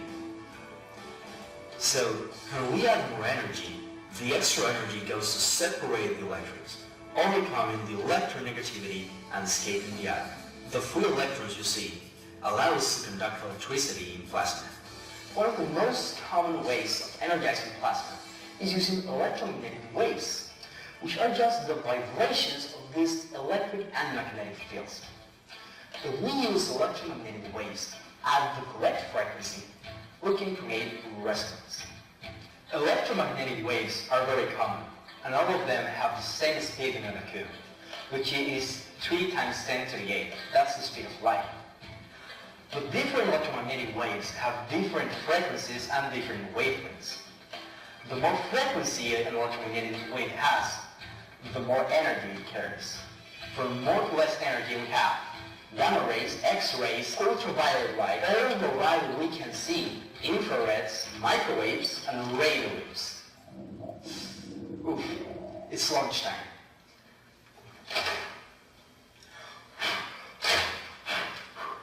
Now that we're in the kitchen, let's see how we can energize a substance with microwaves and generate plasma. We put cork circles so the flame of the match receives oxygen. We need a glass container on top to contain the plasma. Kitchen microwaves have a magnetron, which is a device that generates microwaves. Microwaves are used instead of another more injected wave to generate plasma, because we want to create a resonance with the gas.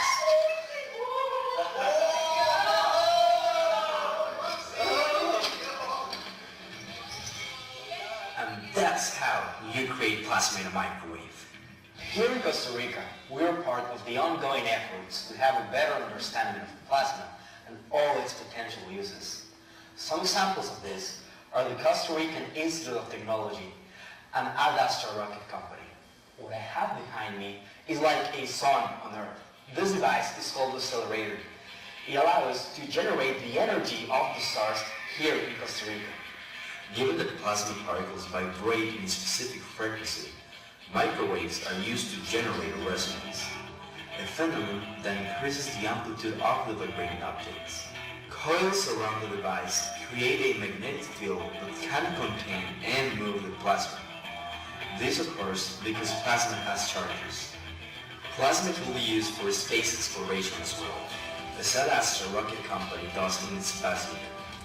To direct the plasma, the Vesmer uses superconducting magnets, so that no energy is lost as heat. Most people have not realized the importance that plasma has for our survival. 99% of the universe is plasma, clean energy. We could go to Mars in about 30 days, and the 2.12 billion tons of waste that we produce every year could be disintegrated with plasma. The power is in your hands. With life. Bueno, eso es solo un ejemplo realmente para decirles que el plasma está aquí. Es algo muy nuestro. El video estaba en inglés porque es parte de un concurso. Ya pasaron 3 rondas y ahora estoy en la semifinal.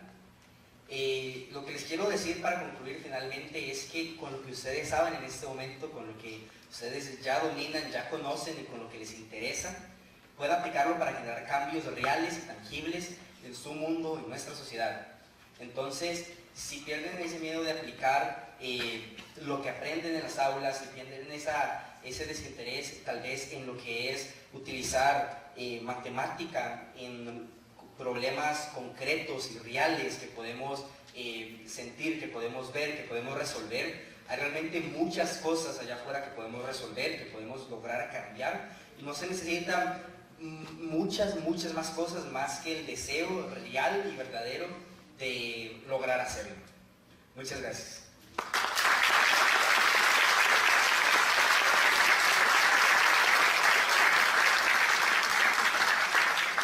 Bueno, vamos a dar un agradecimiento a los compañeros panelistas y vamos a darles un fuerte aplauso también.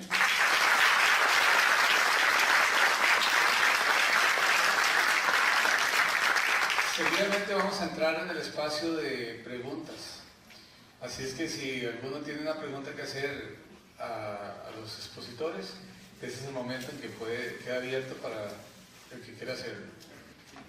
¿Cuánto tiempo le dedican ustedes a estas actitudes, a estas ambiciones, a estos proyectos, a esto que tanto les gusta? Para mí es muy importante saber si ese número se puede expresar o si ustedes me pueden ampliar ese concepto.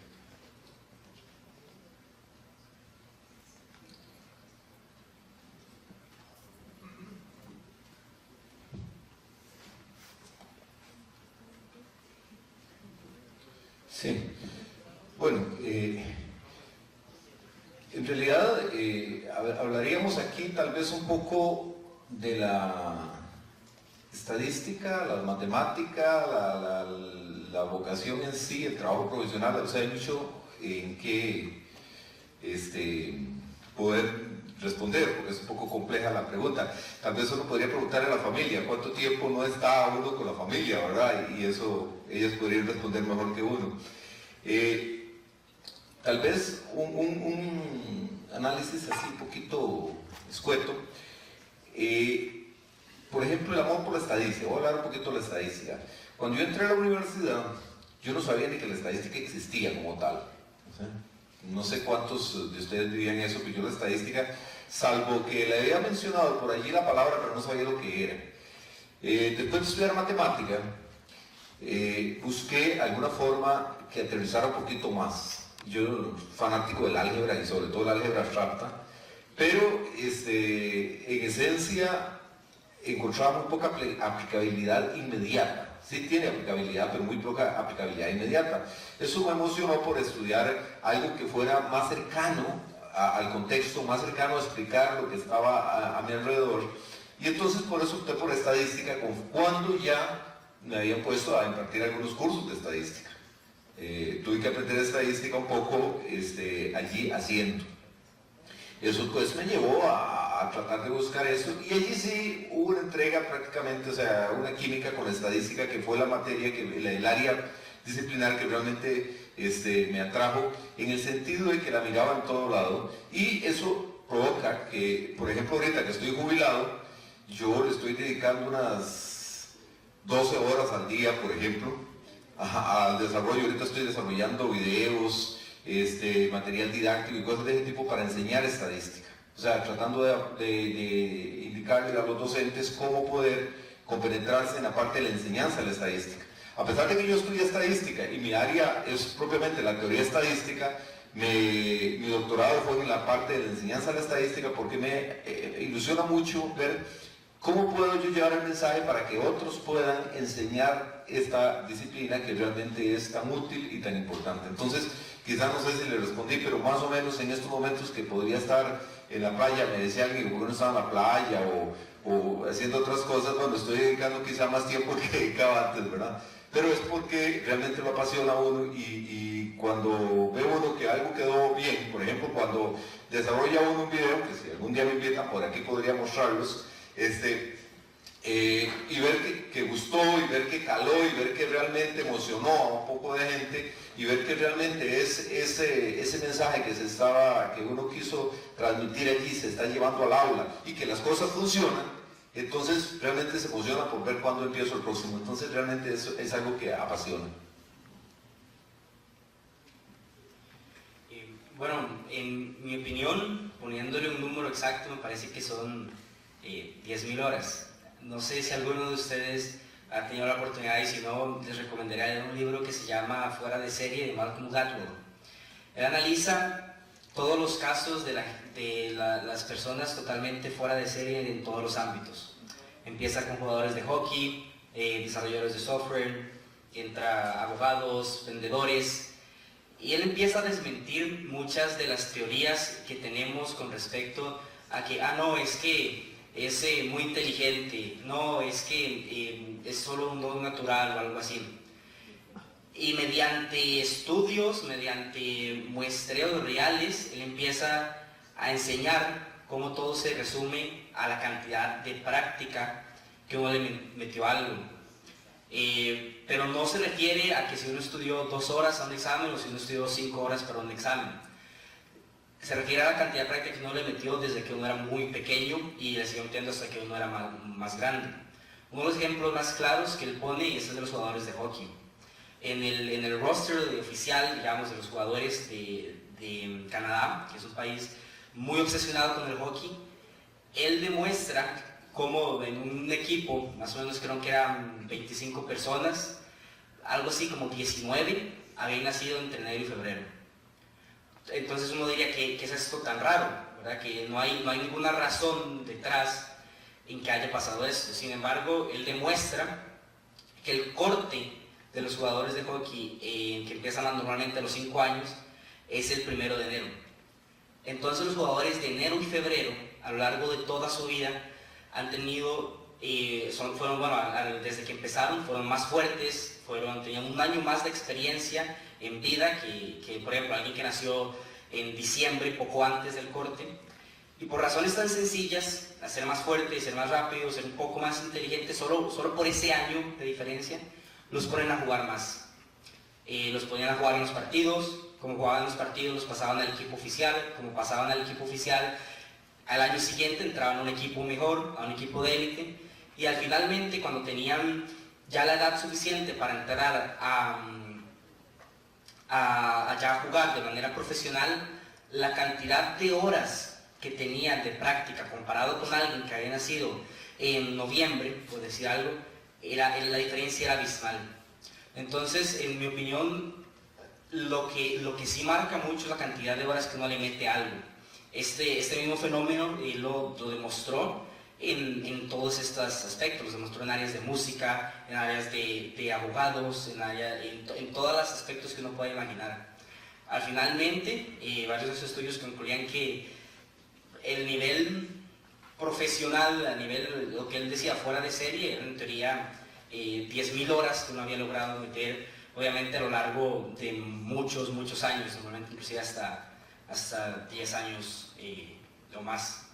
Personalmente, bueno, en los últimos meses, bueno, aquí está mi mamá que es testigo, yo normalmente estudiaba 9 horas diarias, contando solo el tiempo hábil, o sea, no el tiempo de receso o el tiempo de almuerzo. Sí, tiene razón Edwin, cuando el que puede dar cuenta de esto es la familia. Yo a veces me meto más en cosas, me complico a veces la vida, a veces un fin de semana no puedo salir por estar revisando a veces tal vez una tesis, analizando un conjunto de datos, y eso lo hace uno, no sé, por mística, digamos, no lo hace ni por un interés económico ni nada.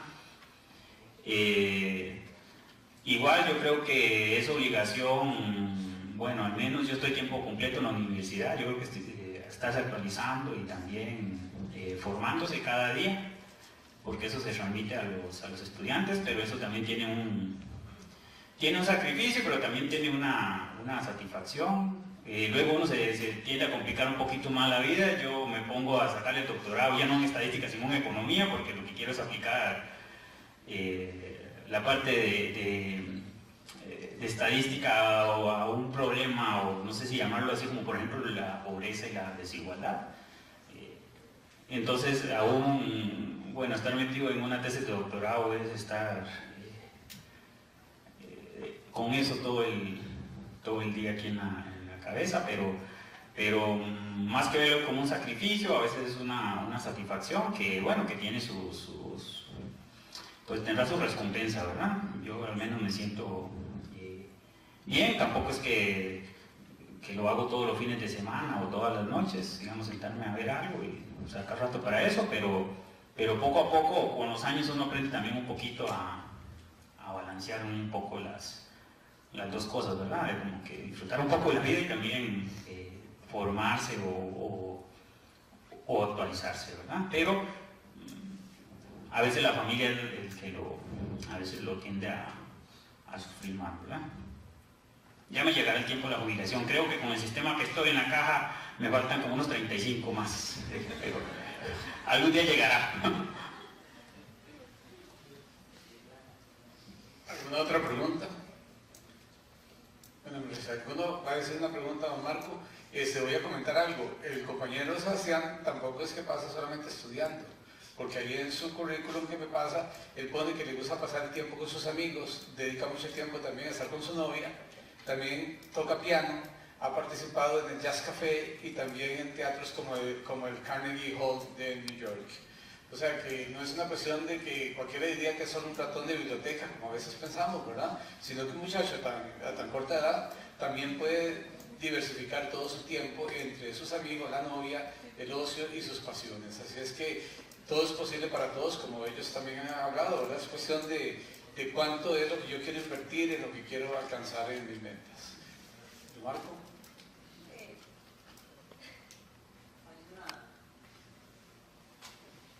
Hay una tendencia, no sé, quiero preguntarle a ellos. Bueno, primero que nada, buenas noches a todos. Hay una tendencia, digamos, que yo he sentido como docente en la universidad de muchos años, 20 casi. Por ejemplo, algo que a mí me preocupa, y quisiera la opinión de ellos a propósito de la importancia que ellos señalan de la matemática y la estadística en la formación científica a nivel nacional, internacional y mundial.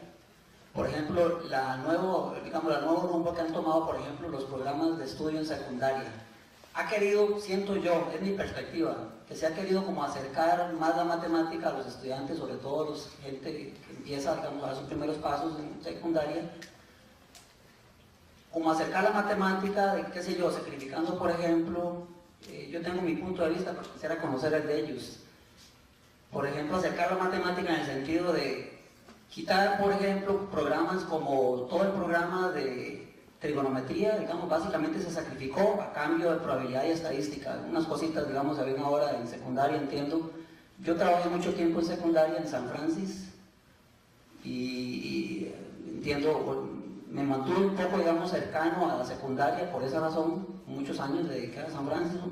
Ellos me contrataron a mí por un tiempo y al final me quedé quedando ahí, me terminé quedando poco más de 15 años. Y a mí me preocupaba, de hecho, eso, que se quiera acercar la matemática, hacerla como más atractiva al estudiante, al joven costarricense, que de hecho yo considero que hay demasiado talento aquí en Costa Rica, pero se quiere, no sé, hay una tendencia a querer, no sé, hacer atractiva facilitando las cosas. En cierta perspectiva, no sé, quiero conocer, digamos, cuál es su opinión de que se haya quitado, por ejemplo, programas enteros de una preocupación más ha sido mía, y yo sé que hay esa preocupación todavía desde el profesorado de secundaria, quitar trigonometría, que hay para alguien, cualquiera de nosotros que sepamos, que conocemos que es fundamental, por ejemplo, en análisis armónico que se hace, que estudia un estudiante de ingeniería, a nivel mundial, o sea, se sabe que la trigonometría es la base del análisis armónico, todo lo que tiene que ver con Fourier y representaciones en el estudio, digamos, de la trigonometría es básico, es fundamental en la formación de un ingeniero o ingeniera. Se puso ahora, se hace énfasis ahora en conteo y estadística y matemática, entonces yo quisiera un poco conocer ese sacrificio. ¿Creen ustedes que habrá valido la pena ese sacrificio? Yo, como docente y coordinador de una cátedra en la Universidad de Costa Rica también por mucho tiempo, he sentido en parte el profesorado como esa gana de acercarse al estudiante, de hacer las cosas más fáciles, y yo sé que aquí hay talento de sobra en Costa Rica, pero el problema es que se ha querido como... no le pongamos la cosa tan difícil al estudiante, siento que hay una tendencia. Eso quisiera yo conocer de los panelistas, de los señores que nos acompañan. Muchas gracias y de antemano por su respuesta. Sí, gracias. Bueno, con el debido respeto, no sé si ha leído el currículo, porque hay que leer el currículo para entender la dinámica de lo que se está planteando ahorita. En ningún momento del currículo se ha pretendido plantear una matemática más fácil. Ese no es el propósito es hacer una matemática más útil, más viva, más cercana al contexto del estudiante, pensando en que el aprender matemática a través de la resolución de problemas, como lo hablaba yo al inicio y como lo hablaba don Marcelo, el resolver problemas, el utilizar las herramientas matemáticas para resolver problemas de la vida, del contexto, de lo que está a mi entorno, me permitan ir adquiriendo las habilidades necesarias para razonar, argumentar, para analizar, para conectar, para comunicarme mejor. La matemática es realmente una disciplina que tiene una riqueza bárbara, pero no se ha venido explotando todo eso. Si podemos hablar de los contenidos, en realidad los contenidos no son lo más importantes, como bien don Marcelo lo planteaba aquí. Lo más importante es las habilidades que a través del desarrollo matemático yo puedo alcanzar. Aquí tenemos un ejemplo clarísimo. O sea, las habilidades que me dan las matemáticas para desarrollarme yo en el entendimiento del entorno, del contexto, de la vida, son lo que realmente va a marcar al ser humano. Podemos hablar de contenidos matemáticos. Yo por ejemplo, tengo 30 y resto de años de trabajar en la universidad y en todos esos años estuvo trigonometría, para mencionar un campo. En el primer curso de universidad, el estudiante llegaba, a pesar de haber llevado trigonometría, llegaba sin ningún conocimiento, no digamos de trigonometría, de álgebra, de funciones básicas, de resolución de ecuaciones, etcétera, etcétera, de geometría. ¿Por qué? Porque realmente lo que teníamos era un currículo que apuntaba de la siguiente manera, un currículo completamente lineal, donde tenía contenido, objetivo, actividad y evaluación. Usted miraba contenido, resolución de ecuaciones de segundo grado, ¿ok? Y entonces tenía resolución de objetivo, resolver ecuaciones de segundo grado. Actividad, resolver ecuaciones de la forma tal. Evaluar, bueno, tiene que saber resolver esa ecuación. Y transversalmente nada, absolutamente nada. O sea, el estudiante nunca vinculó lo que era esa ecuación de segundo grado, por ejemplo, con lo que era el tema de funciones, con lo que eran ecuaciones, nada de eso. Entonces era lineal. La idea de lo que se ha pretendido es tener un currículo realmente que tenga una transversalidad y que permita que el contenido no sea el centro del universo, sino que el desarrollo de habilidades en cuanto al razonamiento matemático y la argumentación tengan sentido. Eso es lo que se ha pretendido. Por supuesto que eso no es un cambio que se hace de la noche a la mañana, porque son formas de razonar diferentes, son formas de pensar lo que es la enseñanza de la disciplina de una manera completamente diferente a la tradicional. Pero ya el tiempo nos ha dicho que la forma tradicional no nos funciona y hay que pensar qué se está haciendo en materia de educación matemática en el mundo. Vean que si lo está haciendo en Massachusetts, por ejemplo, pues seguro no andamos tan perdidos, o sea, seguro mucho hay. Y yo tengo un ejemplo aquí clarísimo, que realmente he quedado admirado con todo lo que nos cuenta aquí, que es un ejemplo de la implementación de las matemáticas allí. En tanto, si yo empiezo a desarrollar un problema donde evidentemente necesito trigonometría, pues tendré que aprender más de trigonometría, o tendré que aprender más de probabilidad, o tendré que aprender más de otra área, porque los problemas que me van planteando en el reto que me plantea la docencia a mí, esos problemas son los que me van a marcar el aprendizaje que yo voy generando. Y esto me puede llevar a un desarrollo físico de la manera en que lo está presentando muy bien Sebastián acá, o me puede llevar a un desarrollo más social, que también Sebastián lo hace, ¿verdad? Que hace una combinación muy interesante. Pero eso es un ejemplo de cómo debemos llevar al estudiante a la resolución de problemas de la vida, que me ayuden a entender, por ejemplo, todo lo que vivimos ahora con los problemas de medio ambiente. O sea, estamos en un momento que algunos especialistas en este momento están diciendo que no hay vuelta atrás. O sea, que ya pasamos la barrera y que ya no podemos hacer un mundo sostenible y ya. O sea, que lo que tenemos que hacer es un mundo reversible. O sea, tenemos que revertir el daño que le ha hecho a la sociedad. Bueno, necesitamos formar personas con más criticidad en esto. Eso es lo que se busca. Realmente que la educación en el campo, en el caso de la matemática, realmente venga a tratar de resolver problemas de lo que estamos viendo, de lo que estamos viviendo, para tener un mundo mejor, que es lo que todos pretendemos a la postre. Cuando nosotros estamos hablando del tema de la matemática o cualquier disciplina, se requiere de tener habilidades para eso. Se requiere de que los docentes nos metamos en ese juego, ¿verdad? De qué es lo que los muchachos saben. La universidad que tienen ustedes aquí es una universidad que está jovencita y estamos aprendiendo y aprendemos todos juntos, porque el conocimiento lo formamos todos, porque es una cuestión de responsabilidad de aprendizaje en conjunto. Cuando nosotros estamos hablando de este tema, tenemos que darnos cuenta de cosas muy verdaderas. Por ejemplo, el docente viene a la clase y ahora la universidad tiene los nuevos modelos de evaluación de los aprendizajes. Y ya nuestros profesores han empezado a incursionar en ese método para sacarnos el chip. Me cuento de primero porque a mí me pasó. Yo era el profesor tradicional, ¿verdad? De que vamos todo evaluativo, demuestre, jale y váyase. Pero ya ese chip ha cambiado. Pero también cuando uno está desde la academia y observa a los estudiantes, que son muy valiosos y tienen muchas ideas y tienen muchas inquietudes, a veces uno tiene que andarlo jalando como niña pochita, ¿verdad? Y ya hicieron esto, ya se pusieron aquí, y a veces uno cae mal, ¿verdad? Que está ahí dando y dando. Entonces es una cuestión de conjunto. Los docentes tenemos que cambiar, ¿verdad? No hay nada más constante que el cambio, exceptando que el compañero decía que no hay nada constante, ¿verdad?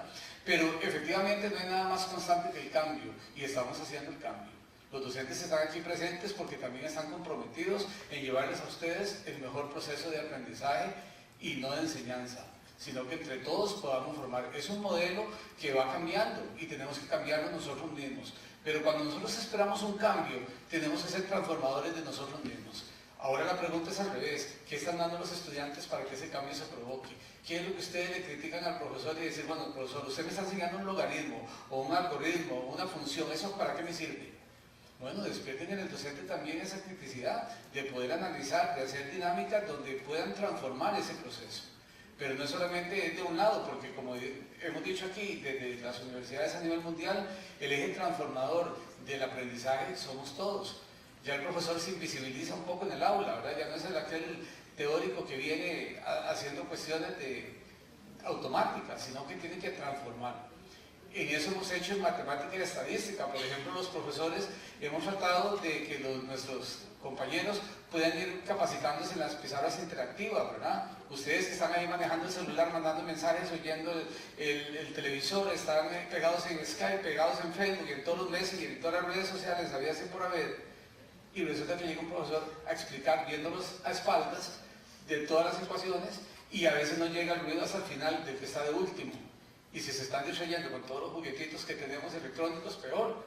Pero al final y al cabo, lo que queremos es transformar esa dinámica. Pero es poco a poco. Y queremos que el eje transformador sea desde el docente y también desde el estudiante. Porque a veces a uno los estudiantes lo retan. Cuando uno llega como docente y empieza a impartir esa clase, que uno llega Dios a dar la clase, como decía Manuel, ¿verdad? Yo tuve un profesor que decía, Dios es 10, yo soy 9 y ahí para abajo todos ustedes, si tocan con suerte. Y era el profesor de finanzas y entonces uno hasta que se le erizaba todo el pelo en el primer día de clase oír eso.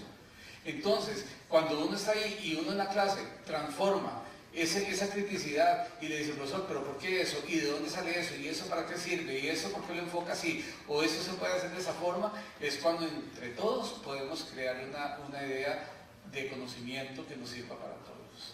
Entonces yo quiero lanzarles, ya que estamos en este tema, ¿verdad? A los muchachos ese reto.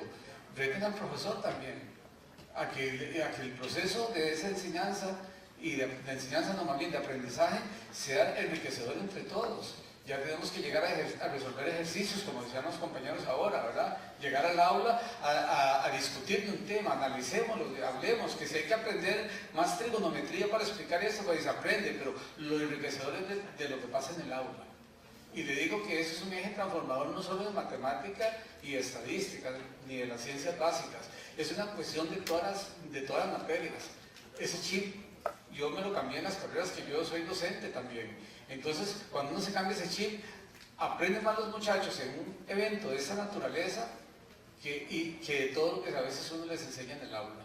Porque aprenden de que tenemos que esforzarnos, de hacer algo diferente, de ver expectativas. Bueno, trajimos a este muchacho que dichosamente aceptó venir, ¿verdad? Y aquí está su mamá y su abuelito también acompañándolo como un eje de motivación. Pero es muy importante para nosotros que ustedes vean que las cosas se pueden hacer. Pero eso sí, no hay nada más constante que el cambio. Y el cambio lo provocan ustedes mismos.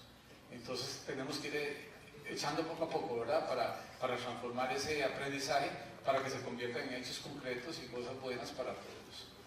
Esa es mi respuesta humildemente a su inquietud. ¿Alguien más que quiera hacer una intervención? Si no, aprovechando la tecnología, vamos a ver si los compañeros de las sedes tienen alguna pregunta, que no veo porque hay problemas de conectividad. El compañero, sí. Bueno, buenas noches. Mi pregunta es para Sebastián. Realmente inspirador escucharlo a usted, Sebastián. Yo soy padre de 2 niños y lo que me gustaría saber es cómo influyeron sus padres, su núcleo familiar directo, en lo que usted hoy día está alcanzando.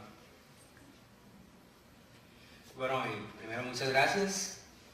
Y lo que yo quisiera decir es que claramente fueron una influencia muy positiva en todos los aspectos y creo que desde muy pequeños han sido los que me han estado impulsando a seguir, me han estado inculcando realmente cualidades que son fundamentales para entender lo que son las cosas que quiero hacer y la perseverancia. Realmente creo que no hay forma, o es muy poco probable que uno pueda lograr alguna de estas cosas sin el apoyo realmente incondicional, de hecho, de los padres.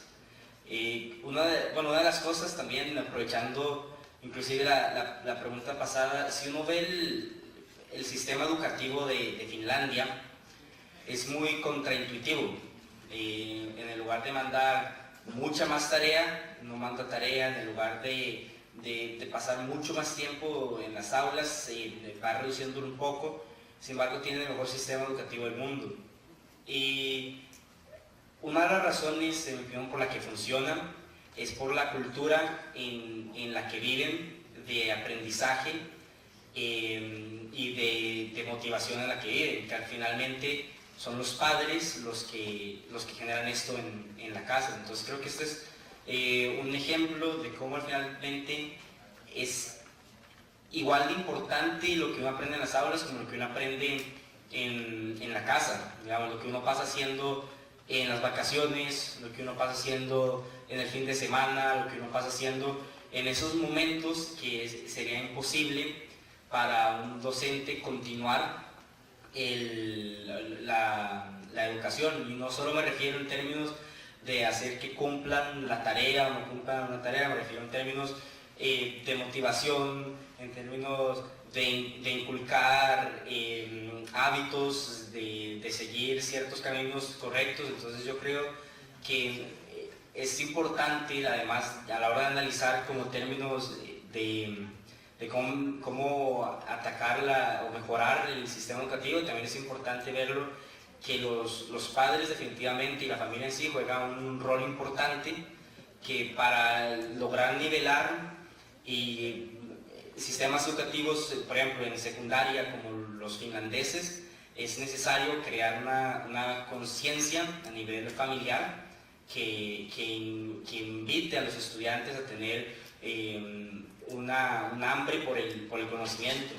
Yo creo que afortunadamente mis padres me lograron inculcar esto desde muy joven y me apoyaron siempre con mis inquietudes. Entonces creo que eso ha sido algo que me ha ayudado mucho, y sin embargo creo que es algo que también como país tenemos que entender si el objetivo es lograr mejorar o cambiar algunas cosas en los sistemas previos educativos. Y también concuerdo mucho en que consiste mucho en no saturar al estudiante con más conocimientos, sino en llenarlo de interés por aprender y en llenarlo de interés de lograr aplicar estas aptitudes, porque finalmente creo que todos aquí logramos coincidir que, por ejemplo, en este caso la matemática y la estadística son temas muy importantes para toda la sociedad. La matemática en específico es algo que alguien va a usar toda la vida, como mencionaba antes, indiferentemente de la carrera. Entonces las cualidades más importantes que uno le puede inculcar, más que un tema específico, en mi opinión, es este razonamiento, esta lógica detrás de todas estas disciplinas. Gracias. ¿Alguien más tiene alguna pregunta? ¿No? Bueno, bueno, sí, perdón. Ahí está mi micrófono.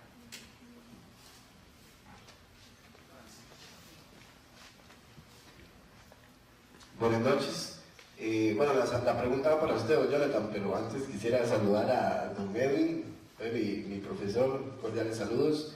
Felicitar a Sebastián, el compañero, también por su solidaridad, y a Sebastián por su inspiración también. Don Jonathan, digamos, la pregunta va dirigida en este sentido. Digamos, ¿qué tanta libertad de cátedra existe aquí, digamos, en la UTN para uno, digamos, hacer cosas que tal vez no está acostumbrado a hacer dentro de la universidad, pero que sí está acostumbrado a hacer tal vez? Yo trabajo para el MEC también, para hacer dentro del colegio, de hecho con los nuevos programas. Por ejemplo, le pongo algunos casos. Lo que pasa es que a uno como profesor le da cierto miedillo hacer ciertas cosas dentro de la universidad. Algunos estudiantes que ya han pasado por aquí, no sé si habrá alguno, cuando yo voy a estudiar límites o algún tema que se presta mucho, de hecho, a veces no digo límite y los pongo a calcular ciertas cosas de otra forma, hasta que llegan a adquirir la noción de límite, porque es un poquito abstracta la noción esta. Y así lo he hecho con otros cursos, ecuaciones diferenciales, por ejemplo, que de hecho los estudiantes saben más de aplicaciones de ecuaciones diferenciales que hasta uno inclusive, porque yo lo he visto así, y hay proyectos que van iniciando. Entonces, ¿qué tanta libertad? Y digamos, por ejemplo, el programa, para dar un ejemplo, el programa de matemáticas, a veces uno, por el tiempo, porque como es tan extenso, uno tiene que correr mucho para poderlo terminar, y a veces uno le da miedo que queden algunos temas por fuera. Entonces, ¿qué tanta libertad existe entre el cátedra para hacer cosas distintas, y si se está haciendo algo al respecto en en el programa para tratar de condensar lo distinto? Es muy complejo, muy largo. Bueno, como decía don Marcelo al principio, ¿verdad? Hay que transformando, y no hay otra alternativa. Algo interesante es que cada uno de los cursos que nosotros coordinamos en matemática y en estadística se hace con el grupo de profesores de cada curso. Entonces, en cada curso hay que hacer una propuesta, hay que animarse, hay que romper, como dicen por ahí, esos paradigmas y meterse a romper algo más allá. Y si usted dice, bueno, vamos a ver estos temas y lo voy a abordar desde esta metodología y abordando bajo estas formas podemos hacerlo. Se discute con los demás compañeros porque en un proceso de acreditación, como decía el compañero, ¿verdad? Y asegurarse la calidad, pues las cosas tienen que ser en cátedra, no pueden ser aisladas. Pero hay muchas formas de poder abordar, pero para eso estamos motivando a los profesores que no han llevado el curso de evaluación de aprendizajes que se atrevan a hacerlo lo más pronto posible y modifiquen. De hecho, no hemos querido entrar todavía a ese espacio, ¿verdad? Que tenemos que hacerlo porque no todos los docentes han llevado el curso. Pero sin embargo, los docentes que ya lo llevaron, que creo que está Carlos, Evelyn y no sé cuál otro más, que lo llevaron juntos, hicieron una evaluación por curso y tienen hasta una propuesta. Pero queremos empezar cuando ya todos hablen el mismo idioma, porque si nosotros venimos y planteamos algo y todos los demás no saben, van a seguir tal vez, le digo, con el chip anterior, y lo hablo por mí, porque a mí me pasó. Yo cuando llevé ese curso fue como que me quitaron una venda del ojo y me hicieron ver las cosas desde otra perspectiva. Ahora mis cursos son diferentes, son muy participativos, son dinámicos, son de discusión, de análisis, usando la tecnología que les encanta usarlo. Entonces hacemos dinámicas dependiendo del curso con los telefonitos y demás para poder hacer un eje transformador. Pero vamos paso a paso, ¿verdad? Pero estamos en eso. Por eso necesitamos que los docentes lleven esos cursos de evaluación de aprendizajes para a veces cambiarles un poquito el chip. Lo hablo por mí, ¿verdad? No de ustedes, yo hablo por mí, que a mí sí me cambió el chip. Entonces tenemos que ir paso a paso en eso. Bueno, ya cerramos el espacio de preguntas y respuestas. Queremos darle un reconocimiento a nuestros panelistas humildemente, pero no quiero hacerlo sino antes informarles quién es el responsable de esta actividad. Los responsables de esta actividad son los estudiantes. A través de todos los docentes de los diferentes cursos hicimos la invitación para que su proyecto de curso fuera de esta actividad. En esa actividad los muchachos se involucraron, se metieron, lógicamente que a veces uno cuando quiere meter mano se pone un poco estresado, ¿verdad? Y ya tendrán esto, y ya tienen esto, y uno a veces quiere estar metiendo mano, y no digo que no metió uno mano, ¿verdad? Muchas cosas, y algunos docentes como Anita que está por ahí, nos ayudó un montón en muchas cosas, ¿verdad? Pero uno mete mano, pero tome, ahí está, y sigan ustedes. Porque la idea de esta actividad era no solamente traer a la discusión esto, que conozcan los estudiantes la importancia de la aplicación de matemática, estadística y un ejemplo emprendedor de una persona joven también, sino más bien que ellos pudieran desarrollar entre grupo habilidades que son muy importantes para la vida, que es el liderazgo, trabajo en equipo, cooperación, iniciativa, creatividad, solución de conflictos, que yo creo que ya hubo que solucionar un montón. Y eso es lo que genera de enriquecedor estas actividades. Porque lo que queremos es que los muchachos se animen, que se lancen, que se sientan y que se apropien de las cosas, que sean intraemprendedores dentro de lo que hacen. Y no solo verlo como un emprendimiento que sea como crear una empresa o hacer una fundación, sino más bien dentro de sus propias iguales, ¿verdad? Entre sus pares iguales ahí en el aula, puedan crear, compartir, hacer. Y a veces no todo el mundo es para todas las cosas, ¿verdad? De hecho, muchos muchachos habían empezado y ya ellos solitos se discriminaron solos, porque cuando vieron la dinámica, donde cada quien empezó ya a mostrar su liderazgo, empezaron a marcar los roles y a montar responsabilidades, a hacer cronogramas, y dije yo, wow, vamos por buen camino. Porque eso es lo que nosotros queremos, crear en ellos ese espíritu crítico, analítico, reflexivo, y eso le ha servido a ellos un montón, y el compromiso, ¿verdad? Porque muchos están aquí hoy desde antes de mediodía, sin contar todo el montón de trabajo que se ha hecho, buscando dinero para que la universidad aporte lo menos posible a la actividad, pero aquí estamos y se debe gracias a los compañeros, que yo les voy a pedir que se arrimen rapidito aquí para darles un fuerte aplauso, porque son ellos los que lograron que esa actividad se llevara a cabo el día de hoy. Aquí están también los compañeros que participaron, entonces voy a pedirle a todos ustedes que por favor le demos un fuerte aplauso a todos estos compañeros.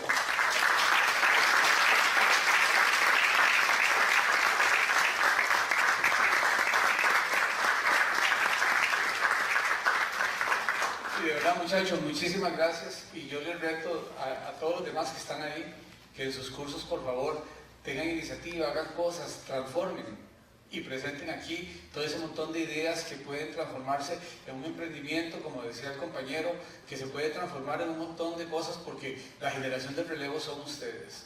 Nosotros ya vamos de salida, algunos tienen ya la dicha de tener la pensión en la mano, otros vamos caminando ya camino a la pensión, pero ustedes son la generación del relevo, no solamente de la universidad, sino también del país. Así es que necesitamos gente que sea muy proactiva, muy propositiva, y esos son ustedes y todos los que están aquí sentados también, porque si algo tiene la juventud es cualquier cantidad de ideas y mucha energía. Así es que los retamos para que eso sea un hecho. Y muchísimas gracias de verdad a todos ustedes.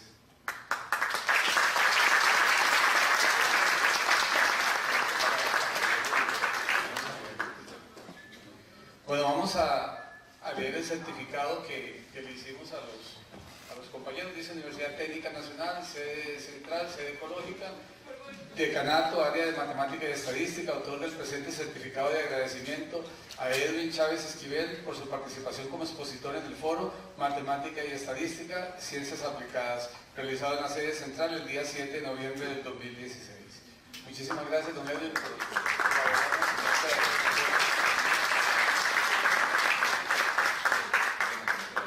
y vamos no importa que metamos mano en esto, los muchachos también se preocuparon por conseguir un pequeño agradecimiento a los compañeros y dice, bueno, la doble fracción me falló aquí. Dice Universidad Técnica Nacional, Foro Matemática y Estadística, Ciencias Aplicadas, en agradecimiento a Edwin Chávez Esquivel, noviembre 2016. Muchísimas gracias.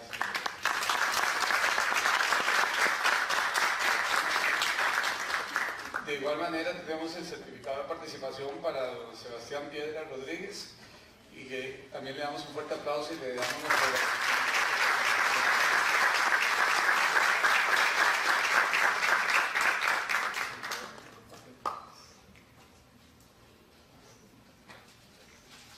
Y finalmente tenemos un certificado igual, como lo decía los demás, para don Ángel Jesús Porra Solís por su participación en el foro. Muchísimas gracias.